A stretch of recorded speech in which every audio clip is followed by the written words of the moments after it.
To our top story, 10:32 now here in New York City. From Washington, Rex Tillerson is now out as Secretary of State after a rocky 14 months. President Trump naming CIA Director Mike Pompeo to replace him. That's a nomination that goes through the Senate proceeding.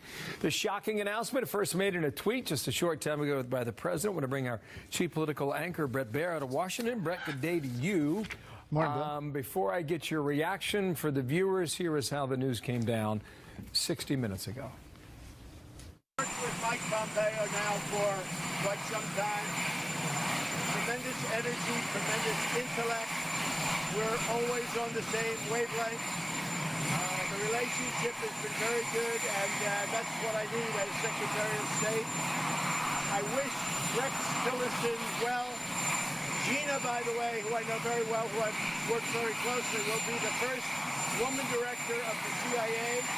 She's an outstanding person who also I have gotten to know very well. So I've gotten to know a lot of people very well over the last year. So, what do you think? Surprise to you and the fallout? Well, I think it had long been talked about, speculated about, but the surprise is the timing and how it comes out via tweet and then this announcement on the South Lawn. I think that you have a surprise in the State Department because just days ago I talked to senior officials who were planning a number of trips, said Rex Tillerson didn't have any plans on leaving, and there was not a sense over there that this was imminent, that this was going to happen. He had survived all of those rumors for many times.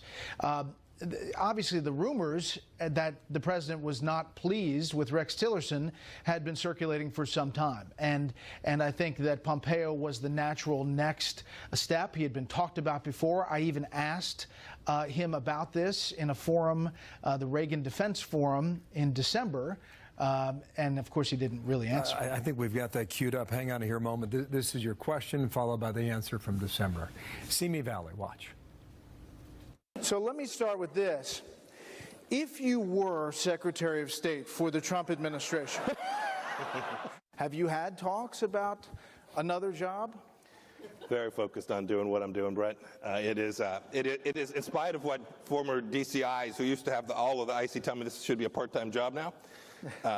It is all of that. I'm incredibly focused on it. There's lots of work to do. I have been privileged to do this for 10 months and serve with the finest espionage service in the world, and look forward to continuing to work at it. So that was 3.5 months ago. What was your hunch, or who was saying what in your ear? Yeah, those stories had been circulating here in Washington, and there had been one story that it was going to happen very soon, and that Tom Cotton was going to be at CIA, and that Pompeo was going to move to state. So that question actually came the day after that story first posted, and obviously he didn't answer that.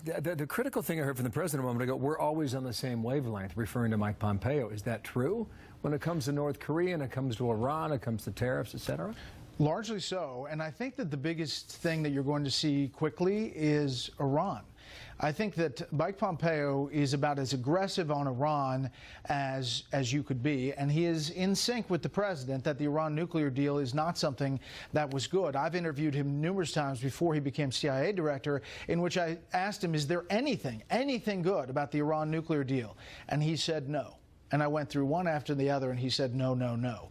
I think it's more than likely, Bill, that the U.S. gets out of the Iran nuclear deal. Nikki Haley at the UN, Mike Pompeo now at state, and this president, I think, are going to pull out of that deal. What is the effect of that, if that's the case?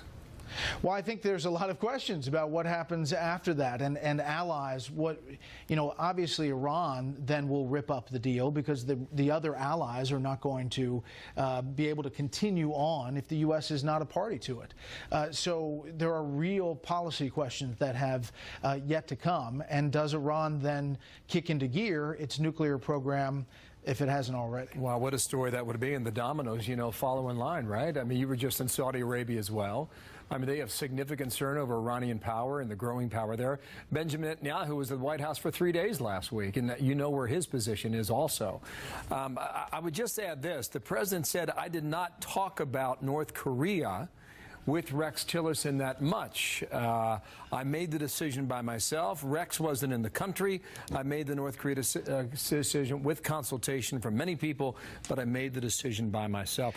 I get the impression that President Trump and Rex Tillerson did not share a lot of time together. No, I don't think they did, Bill. And I think behind the scenes there was a lot of distance. And you could see that when big events like North Korea happened. Rex Tillerson just the day before had said that the talks are not going to happen, that they're not going to sit down.